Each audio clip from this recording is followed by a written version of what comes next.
Welcome back to Building Insight. I'm your host, Quentin Glenn, alongside Amy Morecco. Hello. Our two guests today are both with Swinerton Construction. We have Lexi Hazen and Carly Morris. Hi. Hey, Thank you for joining us, guys. Thank Thanks you. for having us. Yeah, so this is our first time with two guests. So, again, feel free to, kick it back to us. And, if you're talking over me, that's totally fine. But, I guess how we typically start these podcasts, just kind of get an understanding of who you are, what your careers look like, and kind of just take it from there. So, Carly, why don't you go ahead and start us off? Tell us who you are. Yeah. So first of all, I'm a true Charlottean, born and raised. I Not know. many of those. I know. Unicorn. So I have grown up here in Charlotte and just seen it explode over the last few years. I went to high school here, and really, I guess my start into construction began young. It's been in my family. My grandfather was a brick mason. My dad's in construction. So it's kind of in my blood, if you will. I knew that's what I wanted to do. I knew I wanted to be a builder. But really just got the opportunity right out of high school, interned with a large construction company, and then went to school for construction management at Appalachian State. And when I graduated, came back here and just had the opportunity to continue building in my community, which I think is awesome. That's super cool. Yeah. We get a varying answers to that question. It seems like, half of the guests, knew this is what they wanted to do. And then the camp that I kind of fall into is like people who just kind of stumbled into construction. So Yeah. Definitely interesting. And Lexi. I stumbled in. Yeah. I love it. There we go. Yes. Perfect. There we go. Yes. So I actually started doing taxes in high school kind of as like a hobby. Weird hobby, I know. Yeah, that is interesting. I know. Trust me, I love tax law in general. But yeah, so I actually come from the restaurant industry, and May will be 4 years in construction. I started with my last company, was quickly promoted to a partner. And then here I am now, and I'm the operations controller of the East Coast for Swinerton. So I have New York, Charlotte, Raleigh, and Atlanta. And it's just been a very fast-paced, wild 4 years. But, as soon as I got into construction, I was like, oh, there's no way I can ever leave. Sure. Like, I love it. So, but I'm also in a place now where I can build on my love for building and still oversee the finances, which is what I really love. Yeah. That's Yes. awesome. That's awesome. Now, operations controller, I guess, like we have a controller at our company, right? Are you guys sectioning it out like by discipline? Like, is there a field controller, or tell me more about your job, I guess. So I'm kind of overseeing all the financials for each of the divisions. Okay. And then, we're a corporate company, so we've got special divisions for AR, for AP, for the general ledger, everything Gotcha. like that. Yeah. So I'm just kind of overseeing, making sure that our billings are on par with where they need to be. We're not under billing, everything is lining up for what our business plan is modeling for the next 6 quarters. Sure. Sure. Okay. So sounds like you definitely need a strong team alongside of you. She keeps Right. me in line. Yeah. That's the controller's job. That's though. right. Yeah. That's right. Yeah. That's right. Our controller would say the same thing about me. Yes. We got a big check last week, and I looked over to Amy. I'm like, okay, cool. I'm going to spend every single dollar. And Tammy's not going to be happy about this. She's like, wait. Exactly. Poked her head in my office. Yeah. So, well, cool. So, I mean, you guys are both kind of more on the operational side. I know you had mentioned you were a project manager. Now you're a project executive. Congratulations. Yeah, Thank you. congratulations. Appreciate that. As I kind of mentioned before we went online, like I've always likened the operations department to the gasoline that is like Absolutely. the car of construction, if Yeah. you will, right?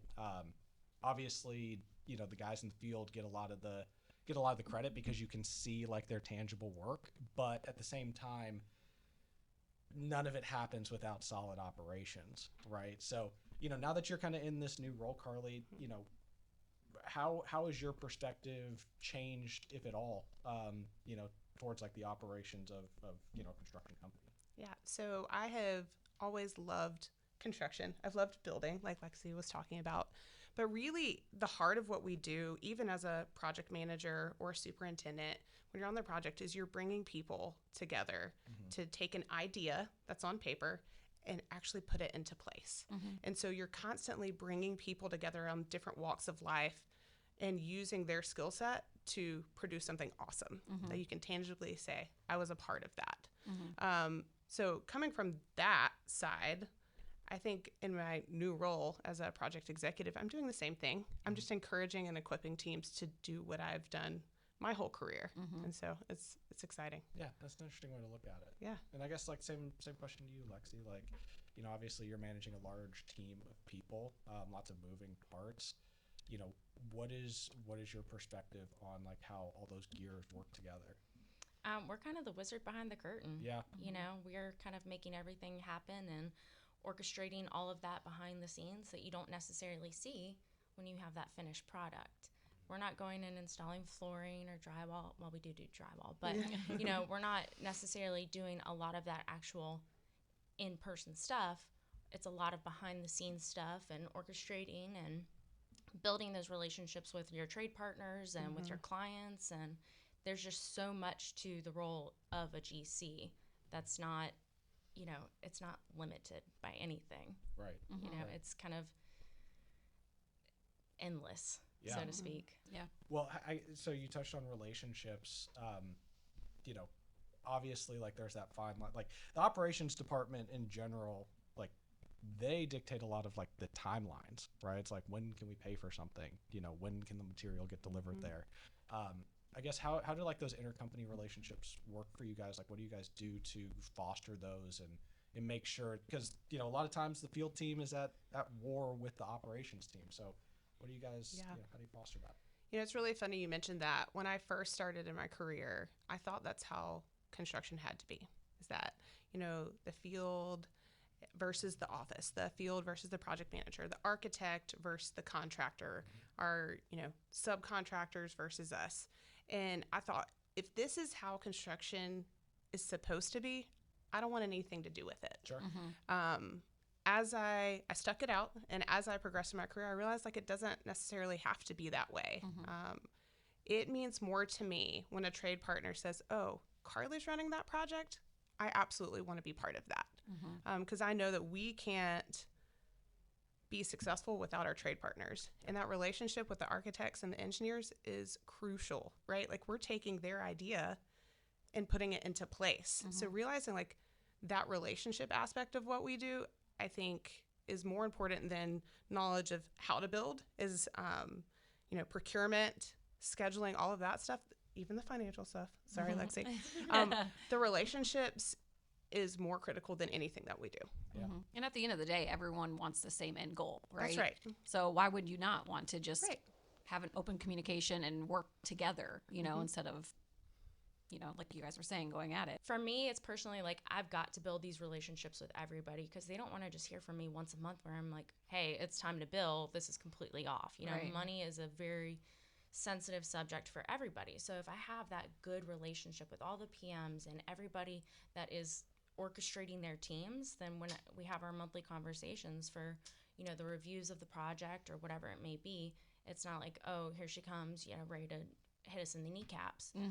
We always say that the relationship is so important, and it makes those conversations a lot easier when you have a good rapport and a good. It's not like, oh, here comes Lexi again. Like, oh, how's your day today? You know what I mean? It's not just and there's that comfort level where if something happens, it's like, oh, you know what? I need to go to Lexi right now so that we can fix this before it becomes an actual problem. Yep, 100%. So whether it's with the people in the office or the people in the field or our trade partners or whoever it may be, these relationships are so important to the industry. And, you know, I think construction was that way for a long time where it was the field and the office. But it doesn't have to be that way, nor should it. That's right. People want to do business with people that they like. So why can't we all just like each other and get along and change how business is done and how it should be done? Well, and you're in a unique position on the financial side of things, whereas like if you don't have those relationships, your name kind of becomes a curse word to the people out in the field. They're like, oh, Lexi, like, right? But no, that's you know that's interesting because that's you know as a trade partner, as you know on our side, that's like what we try to push to our clients. Like that's our value add to our clients, right? Like we want to get out on a project and we want the project manager like you, Carly, to say, hey, I need the flooring pros to come on this next project with me, right?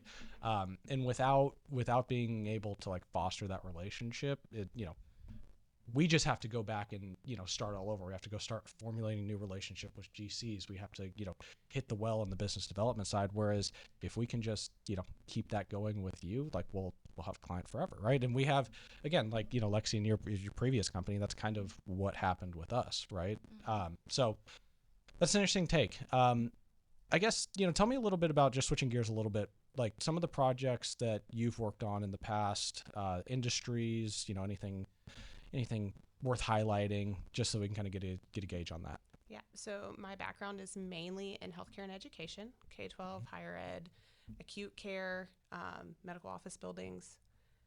For me, there's nothing wrong with building an office building, but for me, when the days are tough, because what we do is not easy, right? Like it can be a hard industry. You know that you're going to build places to heal people or to educate the future generation. And that gets me really excited to come to work every day. Oh, for sure. I love that.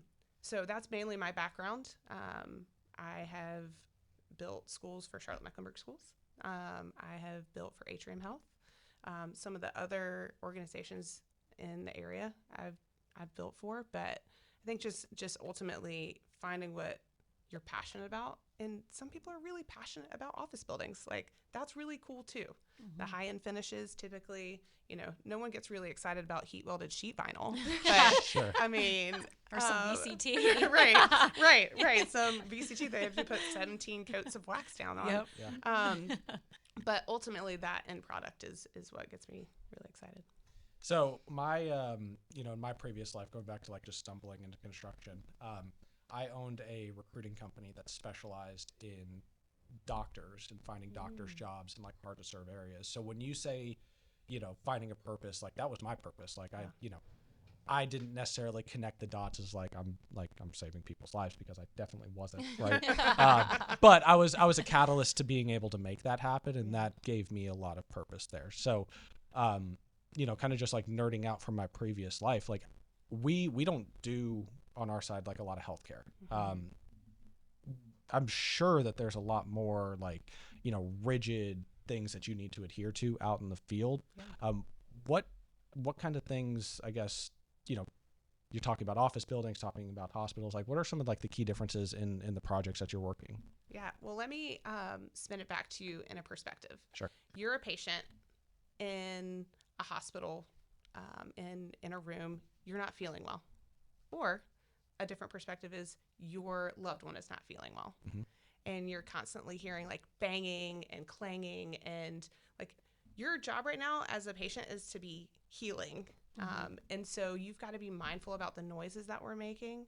From an infection control perspective, we have to make sure our construction space is, and this is in an occupied hospital, right? Sure. If you're building a greenfield, it's not as strenuous on the infection control side. But that space, that construction space, is negative air to the outside. So like if you open the door, air would come from outside the construction space into the construction space. And that is really for dust control. So like if construction is naturally fairly dusty, so that dust isn't going out. And like if you have a wound that's trying to heal, you don't want that to get infected. So there's a lot of different aspects of building inside of a hospital. Thinking about getting materials into the space. If you're in the middle of a hospital, like where's your elevator? Are your materials and tools covered? It was my third internship. I hadn't even graduated from college yet. And I had a superintendent walk me around, and he said, if you remember that every single person you come in contact with outside of our construction space either doesn't feel well, is stressed because their loved one doesn't feel well, or they work in a high stress environment, and you can make their day a little bit better, like you've done your job. Like you've just got to train your mind and your perspective to realize like you're in someone else's home, in a place in an environment that's just can be harder to heal and to work and to be. So just being mindful of that and changing your perspective as you're working every day is probably the biggest difference. I mean, if you're working in an occupied building on an office, you have similar things from a noise perspective, but you've got to just keep the patient in mind. That's an interesting perspective. I never really thought about that. Like, I mean, obviously, like I've walked into hospitals before, and you expect it to be clean, you expect it to look perfect, but I can't imagine sitting in a hospital bed just, hearing a jackhammer go off in Right, the background. right, you know, exactly. So, You can't do that. Right. So just approaching even situations of how you would build differently. yeah. Oh, that's super cool. That's super cool. I guess question for you, Lexi, just kind of like switching gears a little bit. And this is more, I guess it's more like educational for my side of things, right? Like none of this happens without like us being profitable, right?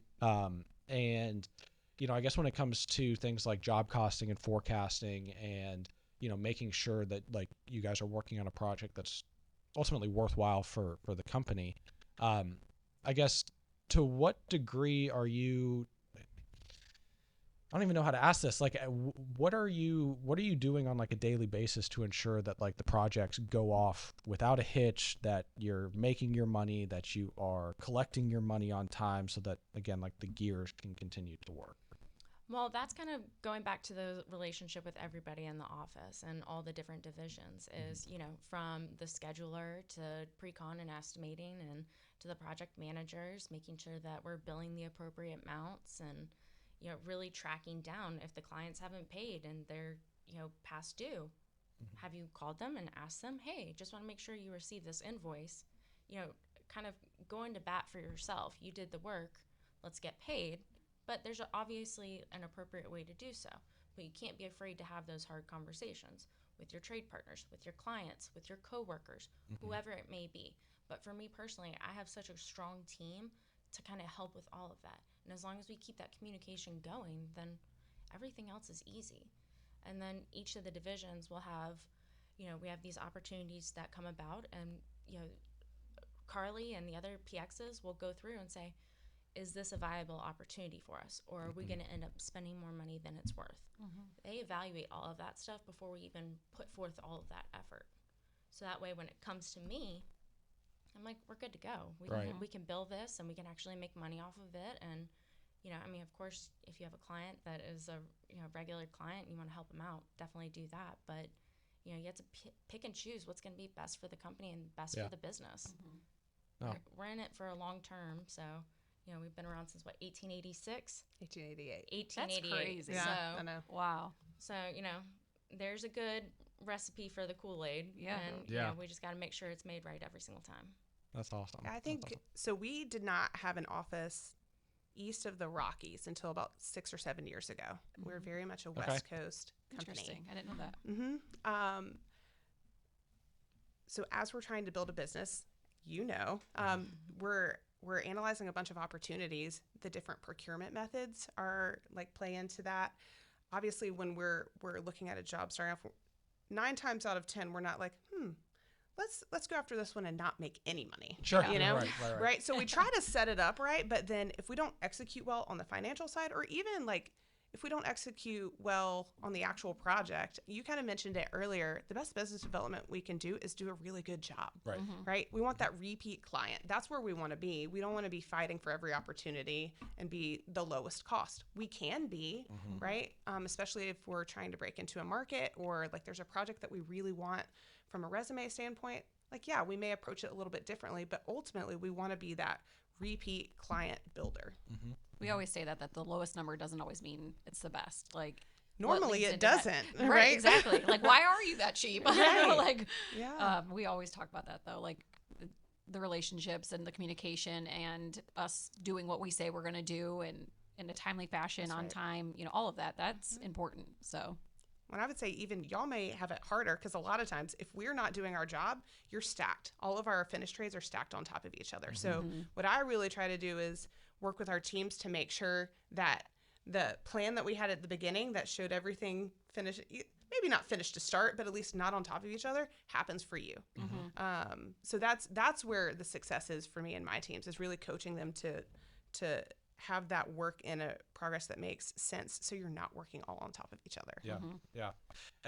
It's interesting you say that, because we've experienced tremendous growth here over the last 12 to 18 months, and one of the things that we're trying to shake the mindset of is having to, like you said, like be the lowest cost in order to win the job. And it all kind of circles back to, what does the relationship look like? Like, what's like how, the quality of your work? I think I mentioned it on our last podcast episode.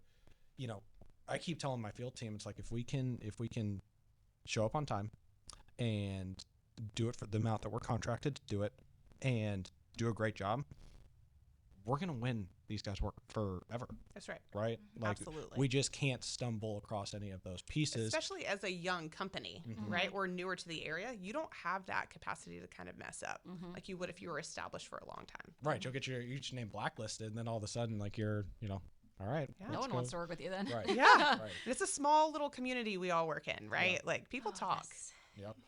It's a very, very small community, and everything goes back to those relationships and, executing on what you promise. So, Lexi, you mentioned, a few minutes ago, one of the ways to build relationships is, you have to have those tough conversations when you have those tough conversations. And that's one of the things that, like, I'm actively coaching my team on, and like when and how to deliver bad news, or when and how to have that tough conversation. And the answer is always like, now, like, do it now.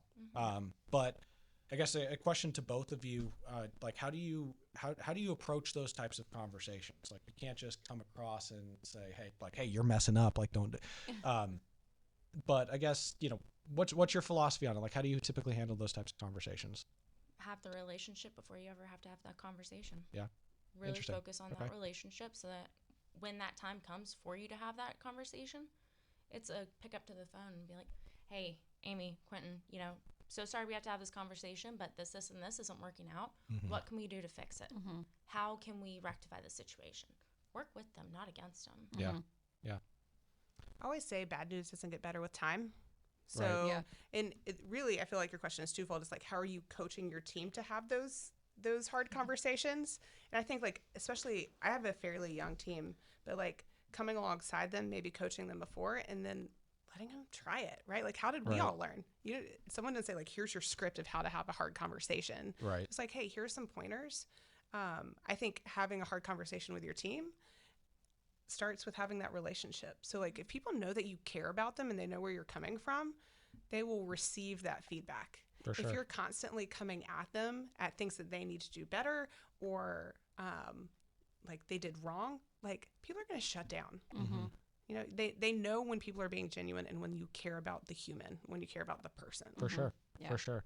And going back to what you said, Lexi, like, when I came on, 18 months ago, I was coming into a team that had been working together for years at this point. I'm, the new guy who's now the boss, who doesn't come from the industry, who, like, so, like, the credibility was stacked against me at that point. But in order for me to be able to elicit results, one of the things that I did right away was make sure that, like, I hyper fixated on having the relationship with everybody on the team, so that once it came time for me to start, like, really peeling back the layers and start undressing everything that we were doing, those conversations didn't come across as, like, me picking things apart. It came across as, like, oh, let's see what Quentin's trying to do, right? Like, let's go about it this way. And, I think Amy can attest to this. Those like, I can say, like, I have difficult conversations with the team, but I think very rarely do they come across as difficult, because I'm more so trying to, like, elicit a response from them. Like, I want to see what you're thinking, and it all kind of goes back to, again, like what you were saying. There's a very fine line between micromanaging and collaboration. So you have to make sure that you're not crossing into that micromanaging, because nobody wants to be micromanaged and told what to do every single step of the way. You have to trust who you're working with, regardless of if it's one of your teammates, if it's a vendor, trade partner, whoever it may be. You have to elicit that trust and that collaboration from the get-go, and then it doesn't ever come off as micromanaging, because you're working to find a solution together. That's, it goes back to those relationships time and time and time again, and making sure that you have them. Oh, definitely. And, I've had, I'm still fairly new with Swinerton, very new, but, I've had to reach out and be like, hey, listen, I'm going to be in Atlanta this day, or I'm going to be in New York for this week. Let's go and grab lunch. Let's have some time, just the two of us, so that we can really get to know each other. And, it's a little different here in Charlotte because I'm in office, but, Right. Making sure you have those good relationships with everybody, because relationships do matter. And, 100%. I think Carly and I have harped on this probably more times than we can count, is, I spend more time with the people in my office than I do my own family most times. Isn't that crazy? Yeah. So I want to work with people I like, Yeah, right? exactly. Like Yeah. we want that relationship. sure. and Yeah. you want to be able to go into work and, go into a healthy environment where, people are working together for the common good. And, I want to work with people that I like. And Yeah. have a little fun. Yeah. Yes. You know? Yeah. Yes. Come record a TikTok with us. absolutely. We have a He's like, what are you guys doing? What are you doing?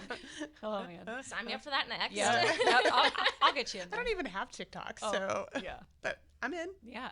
Instagram Reels. Okay. Yes. Yeah. Yes. That's I do more. both. Yeah, they're on both. Yes. Okay. Yeah. Good. Yeah. Good. Yeah. Good. I'm in. So we have Women in Construction coming up next week. So being our first lady guest too, which is crazy. I've been trying to get some females in here. So we're really, really excited to have you guys here. But, on that topic, what are some, proud moments that you have being a woman in construction, or maybe even the latter side of that? What are some highs and what are some maybe not so great moments?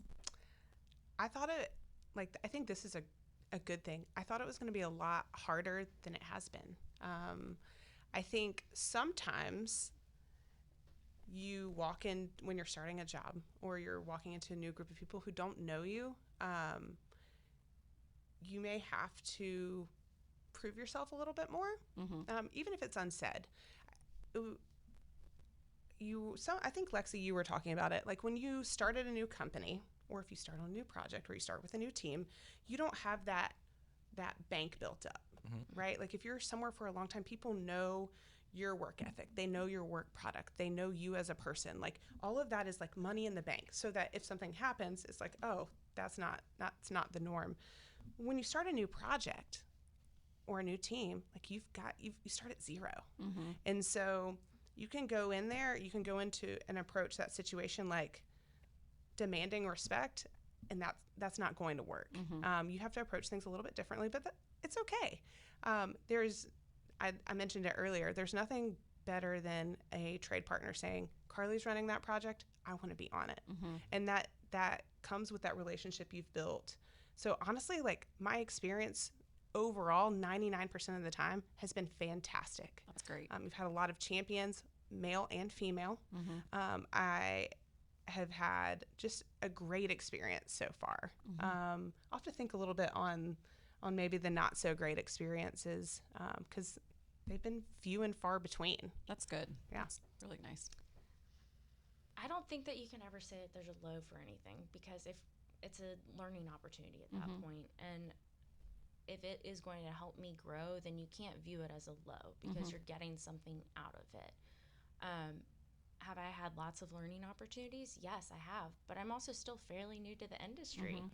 I've had a lot of highs. I've had a lot of good wins. I've, had a lot of great relationships with people over the years, and so many people will be like, oh, you haven't met Lexi, let me introduce you to her, or Lexi's going to this, or Lexi's doing, having the people be like, trust that I am going to help them make those connections and build their network and whatever it may be. That's been very, very valuable, because they can rely on me and they see me as a trusted partner.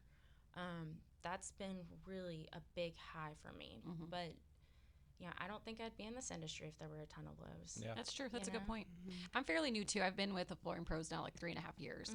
And I actually started out as the CEO's assistant and kind of worked my way into the role that I'm in now.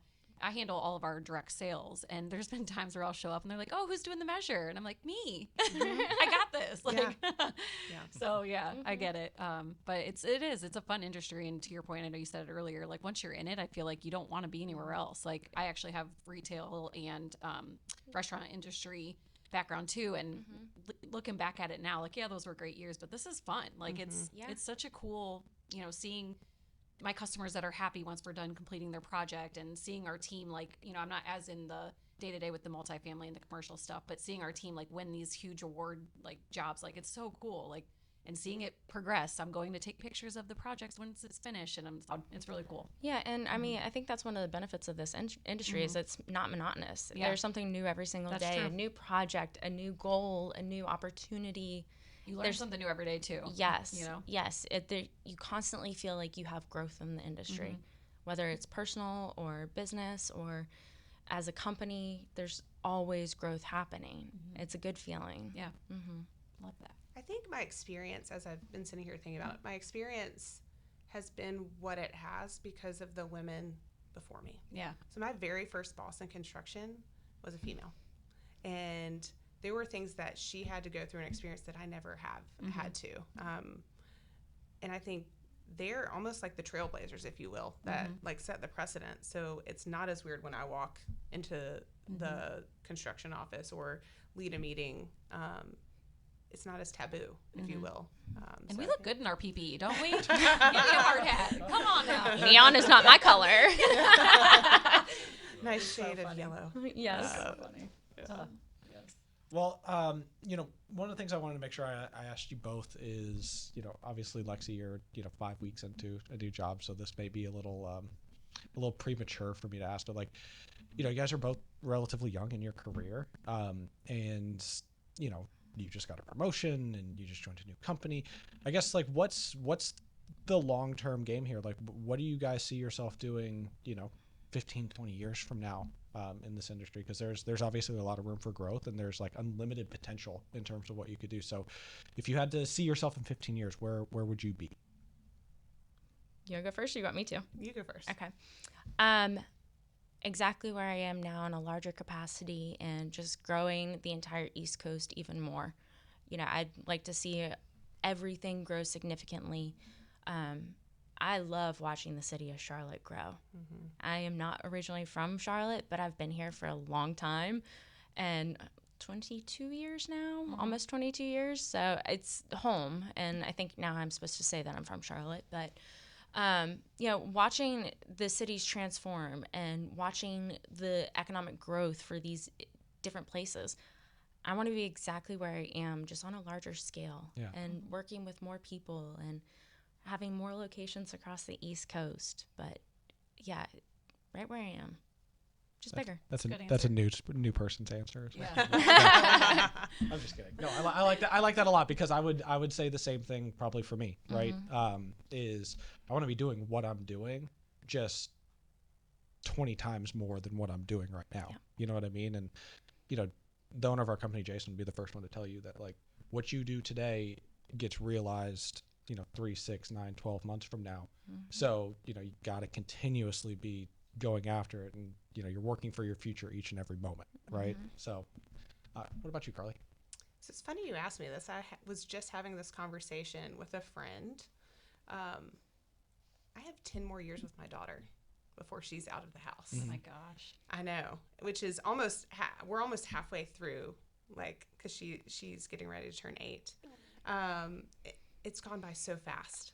I have always been very career driven, but always wanted to be the best mom and the best wife. And so I think when you start talking about it being a tough industry, like being the best at all of those, and then, taking care of yourself and still having friendships and all that stuff, it becomes a lot. Oh, for sure.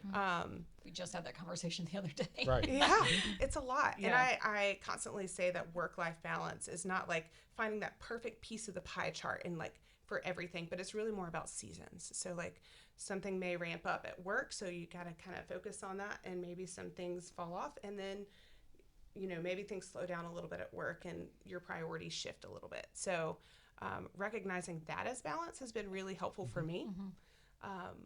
I want to be doing similar to what I'm doing in 15, 20 years, but just continuing to grow teams and leading teams. So again, on a larger capacity. I love building buildings, but I love building people and teams even more. So I'm not exactly sure what that looks like. I don't know that it's a title or a role necessarily, but we're getting ready to experience significant growth here in the East Coast for Swinerton. And I want to be part of that. Yeah. And I know that I'm a part of that.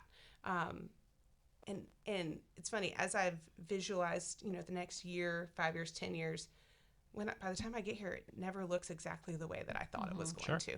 But maybe it's even better. And so I think just focusing on building people and teams is my priority now. And what that looks like, I'm not so sure, but I know that it is continuing to grow individuals and grow teams. Yeah. Yeah. That's awesome. Yeah. I think you touched on a lot of points that like I consider my core values in that. You're talking about work-life balance and, how it's seasonal and, you know, sometimes this and that. You know, one of the things I talk about with our owner, Jason, all the time is, you know, not to prioritize work-life balance, but rather consider work-life integration and make sure that like what you're doing day in and day out helps fuel you to be the best dad or mom, or, you know, be the best partner to your, you know, to your significant other that you can be. And when you enjoy what you do, ultimately that becomes, you know, that becomes much easier. Absolutely. Right? You know, if you hated your job, you walk into the house, you know, you want to sit on the couch for a few minutes and, you know, not do anything. And then, you know, then the responsibilities of being a parent come into play, and you're not as apt to do that. When I walk into the house and I see my 2-year-old, like, that's my favorite part of the day, right? Because I'm jazzed up from coming back from work, and, you know, after we lay him down to bed, like, so it's that integration piece that is what I've been trying to focus on recently for myself. And then, you know, you mentioned building teams, right? And building people. And, you know, I think I mentioned earlier, like, my previous career was recruiting, right? I owned a recruiting company. You know, I transitioned from doctors into more of like a talent management aspect, and, you know, relied on a lot of, you know, technology and tools to help like evaluate people and things like that. So, you know, if you would have told me 2.5 years ago that I'd be the chief operating officer of a flooring company, like, I'd tell you you're crazy, right? Yeah.